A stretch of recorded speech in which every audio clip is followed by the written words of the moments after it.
Hey everyone, and welcome to Screams After Midnight TV edition. I am Peter, that is Tim. We are working our way through Tales From the Crypt. This is going to be Season 5, Episode 13. It is the final episode of Season 5. It is called Till Death Do We Part. I feel like I said that to the show at the start, and I wish I hadn't, because Season 5 has been pretty rough, and... Before I even give you the synopsis, I'm just going to ask the question, Tim. I just want to start off with the main thing. Tim, was this finally a good episode after a season mostly of crap?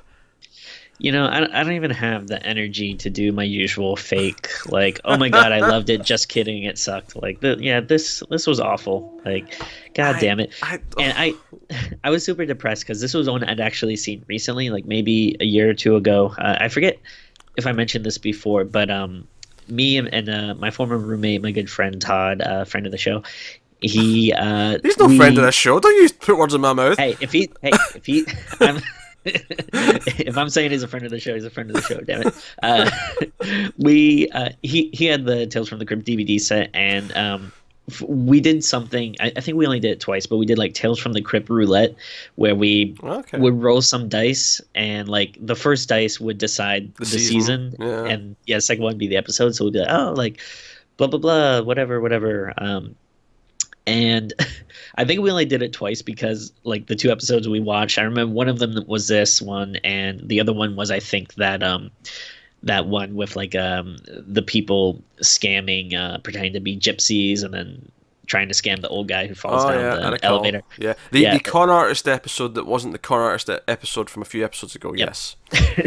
I think we watched those two and we were like, screw this, let's just watch good episodes. But I was like, oh no, not this one again. It sucks. I won't say more before we go into the synopsis, but I will say this. It's of course my golden rule is if it's an episode about love triangles or affairs, it's gonna be bad, and it was a prime example of that. That often ends up being true. So John Stamos is in this one, young John Stamos, and he is dating a mob boss lady, right? Right, so that's what's happening. Called Ruth. So he's dating a mob boss lady, but the story's told out of order, right? So basically, he starts having an affair with the waitress who works at this casino nightclub kind of joint, and we see that Ruth is very concerned, like, oh, you've only got eyes for me, don't you? So and it seems like it's happened before, like he's had affairs before, and they always end up having to kill the girl, and like he always has to like promise her that, oh no, I'll be loyal to you now. This is the last time, I promise.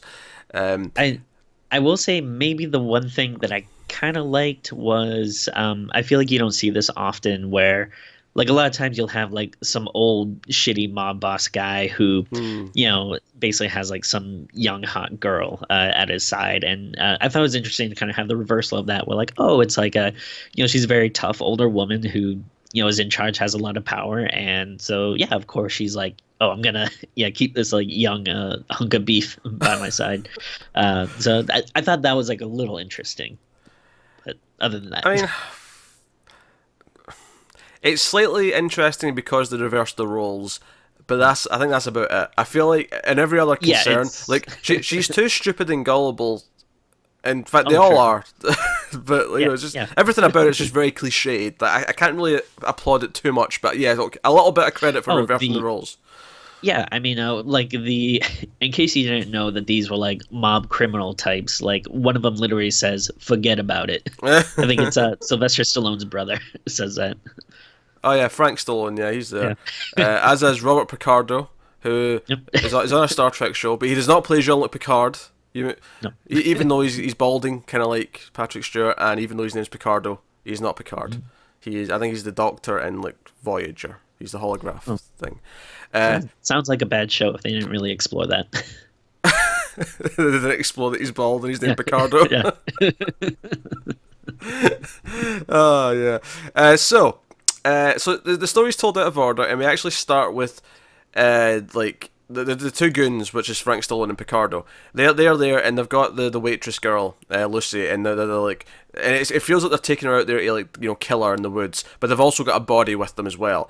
And we think, okay, so they're going to kill her, and then it cuts back to like a scene at the nightclub, and she's being a waitress, and there's kind of hints that maybe John Stamos is into her, even though he's pretending he's not. And there's a few more scenes that play out. We come back, we go back again, and then there's the twist is that, oh no, this dead guy is not him, because that's what you assume at first. It's not him. This is like another mob boss that she took out the same night, and they'll just dare to kill her. And Ruth wants John Stamos to kill Lucy himself because that'll make her feel better. Like he's truly like devoted to the relationship. He's making a stance and saying, "No, I'm with you forever, Ruth. I'm going to kill the woman I've been having an affair with." And he comes out, holds a gun up at her, and then it's just, okay, right, so we're here, and then he kills the two goons, and then Ruth drives off in a frantic craze, and they're like, okay, we're going to be together forever, baby. And it's like, but there's one last thing, we've still got her over our head, and we need money as well. So they go back to Ruth's place, and they hold her up at gunpoint, they kill her, and they take the money. But then Lucy turns on him and says, "Oh, I just wanted you so I could get in here to steal the money," and she kills him. And then the episode thinks it's been really clever because it cuts back to him. He's still holding the gun up to Lucy's head back in the forest. The idea being that he was thinking all this through, what might happen if he does it this way, and then decides, "No, I'm just going to kill her," and he's still with Ruth at the end. That's the big twist. The big twist is that the last half of the episode was just in his head, and it was him thinking about the possibility of what could happen if he does go through with this and tries and kills Ruth and keeps Lucy alive. So instead, he just kills her instead. And that's the end of the episode. It is so awful. Actually, first of all, let me ask you. I don't know if you have this information offhand. Do you know what year this was? Oh, I can tell you that. Yeah, this aired December 1993. Okay. The only reason why I'm asking is because it feels like super like this last half where they're like busting in there, guns a blazing. Like it feels like the kind of stuff that was popular in the early '90s. Like I don't know if Reservoir Dogs had come out yet. Oh, it had, yeah. That was '92. Okay, yeah, because it feels kind of Reservoir Dogs ish, and then to the point where I hadn't thought about that, but you're kind of right. It's like they're trying to ape off of that. It's like success. good looking, cool, attractive people in suits with guns just like shooting up places. I feel like that was kind of like a popular thing to the point where I was watching it with Melissa last night, and she hasn't seen that many episodes of Tales from the Crypt. She maybe has seen like a handful, but I know she doesn't want to see anymore because she's seen all the bad ones with you. Yeah, pretty much. But she she was kind of like doing some of her own stuff, but half paying attention. But she kind of like turned up and looked at the screen and was like, "How is this Tales from the Crypt?" Do you know what's funny, actually? In the past, Tim, sometimes you have criticised some episodes and said that this shouldn't be a Tales from the Crypt episode. There's nothing that makes it Tales from the Crypt. And normally I kind of like stick up for the episodes, whether they're good or bad, and say, well, no, it's kind of because of this or kind of because of that. This is one where I thoroughly agree with that statement. There is nothing about this that makes this Tales from the Crypt. Yeah.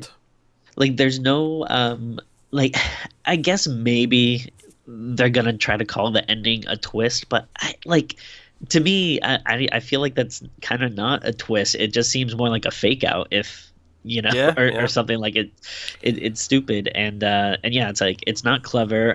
There isn't really like any like cool gore or anything, and I feel like the one cardinal thing you can count on in Tales from the Crypt is that the bad, shitty people get their comeuppance in the end. And they don't that here. Does not happen. Yeah. In fact, they get away with it, and if anything, he chickens out of maybe going down a better path, and just is more evil, and she's evil, and they're together and they're happy. And I actually glossed over the fact that when I said during the fake out section of the episode where he has killed the goons and he's still with Lucy, when they go back to Ruth's to try and rob her and kill Ruth. Like, I kind of glossed over that the whole thing plays out like a shootout, but there is actually them with like dual-wielding pistols, and they're shooting up tons of things. And here's the problem, though, on a Tales from the Crypt budget, it just looks really boring. It's just them standing still shooting. There's no like fancy action cinematography. There's nothing to make it exciting. It's just and like the place that they're working at and robbing or whatever, like. You get the sense that it's supposed to be kind of like a casino or something, but it feels like they just had like one small back room of like a restaurant that they could use. Like it feels so small. Like, oh, if this really is a super rich and powerful mob boss, she would not be at this place. Yep. Honestly, there's like literally the role reversal in the trope is the only mildly positive thing you could Yeah. possibly say about this episode. There's nothing about it Yeah. that feels Tales from the Crypt. The fake out just kind of feels cheap because I kept expecting it to. Okay, so what's the big whole? What's the real plot here? I was waiting for it to get to the real plot, thinking, oh, we've not got to what the real meat is. And I remember, like, about halfway through, like, I looked at the time and went, wait a minute, we're halfway through the episode, and I feel like... It felt short. Yeah. Yeah, it's only 25 minutes, this one. It's a little bit shorter, but when I got halfway through the episode, I was like, the first 8 minutes is taken up with that first part in the woods before it flashes back. So when it flashes back to the first flashback, I was kind of like, wait, so we're going back to a flashback, and we're 8 minutes in, and, like... Even if we're getting to like some good plot now, like we've wasted 8 minutes in the woods with, well, I say 8 minutes. I mean the first two are the titles and the Crypt Keeper, but you know what I mean. Like, so you know. And speaking of the Crypt Keeper, why were his segments baseball related? No idea. No idea at all. Like they're both the first and the last one. They're both baseball. He's got a baseball cap on. He's making references to, you know, And striking out and whatever. And you know what? I got a little excited because I don't know if you've heard about this, but there is like a famous Tales from the Crypt like baseball issue, which the only reason why I know is because I watched like a couple like documentaries on it, and like anytime people are talking about Tales from the Crypt or like horror comics in general, they always seem to mention this one about like a baseball team that I think maybe someone on the team or an opposing team or something like commits a murder or gets away with some crime or something, and then they take out their vengeance by basically using his body to make like a baseball field. Like the intestines are like lead to the different bases, and then like instead of a ball they use his head and stuff, and I think maybe they use his leg as a bat, so they basically play a baseball game with his body parts. So I got kind of excited because I knew there's this famous baseball issue, and you see him in all this baseball stuff, and you're like, ooh, is this going to be? And then no, it again, like we've been complaining about the other segments in this season, it has absolutely nothing to do with the story. Yeah, yeah. I mean, it's not the first time it's been guilty of that. I remember season 3 being season 3 had some good episodes though, but some of the segments from the Crypt Keeper were kind of unrelated to what was going on in the plot.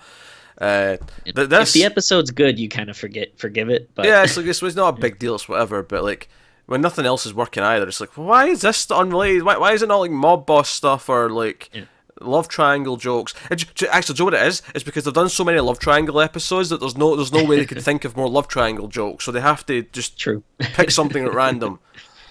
Yeah, and if I'm again just want to give a little more credence to my Reservoir Dogs kind of theory here, like you said, the story is told out of order, which I felt like was another thing that, I mean, maybe it was more relevant after like Pulp Fiction came out, but I think that was kind of like another like trope in the 90s. And then also I feel like they're trying real hard to make the henchmen kind of like have quirky personalities, like. Because the one guy's like, I'm complaining about my back and blah, blah, blah. And then the other guy is like, when before he's about to kill that girl, he's kind of like, oh, you have a lot of nice stuff. Like, you mind giving it to me, ma'am? Like, oh, he's very polite. But he was also like smiley. Like, and I just felt like, oh, this is very reminiscent of like a lot of these kind of crime movies that were popular at the time. Yeah, I actually really like when they play with that narrative structure and like put things out of order. I just think here the plot wasn't good. But here the plot wasn't that interesting. So it kind of felt like they were trying to take a really simple plot and try and make it look like it was more, and it wasn't. it really wasn't. So they forgot to add the scene where like, after she dies, she comes back as a zombie and kills them both. Like, I feel like, all right, at least that would be like Tales from the Crypty. But and the funny thing is, it's a shorter episode, so another 3 minutes up to the normal length, but I've given them time to have that scene. Yeah. But hey, I guess that's it. So that's season 5 done. Join us next week for season 6. Dear God, I hope it's good. I really hope it is. I hope season 6 and 7 bounce back, because season 5 has been rough. Like the best episode of the season, like, might be the Bill Paxton one, which wasn't amazing. It was just, yeah. At least it was fun. Like, yeah, it was all right. But that's the high point of the season, though. And there's a lot of low points. I mean, I don't even know what the worst one is.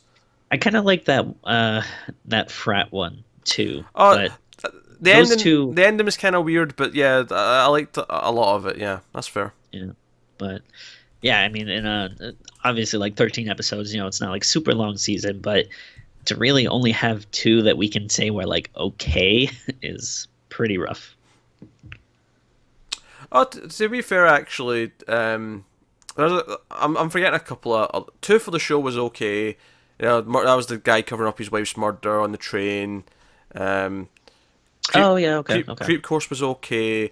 I didn't hate Came the Dawn. So, but again, they're all kind of just decent episodes. They're not amazing. So Yeah. there's about 5 or 6 decent episodes, and then out of 13, and then the other like 7, 8 are just Ugh. garbage. Yeah, that was Food for Thought was terrible. Well Cooked Hams was garbage. Oils Well That Ends Well was garbage. Halfway Horrible last week was terrible. The worst part is like I can't even like tell you like based off the titles I can't even tell you what these episodes were about. Like which one was Well Cooked Hams? What the fuck? That's the Ernie Hudson one, and with what's her face from Twin Peaks. Oh, with the gorilla and the mind reading. Yeah. Why was that called Well Cooked Hams? Jesus. Wait, was that Well? Oh, sorry, no. That was Food for Thought. Sorry. Okay. That Well makes more Cooked Hams sense. was the Martin Sheen one, with the magician who wanted these secrets. Oh, Jesus! Why the Billy Zane, that was the other guy. Stupid. I don't know. Ugh. There you go. That is the season 5 finale of Tales from the Crypt. We will be back next week with episode 1 of season 6. Here's hoping for an improvement. Hopefully they got their groove back between seasons, because Jesus Christ. But hey, let us know what you thought of this episode. Let us know what you thought of the season in general, if you've seen the whole thing.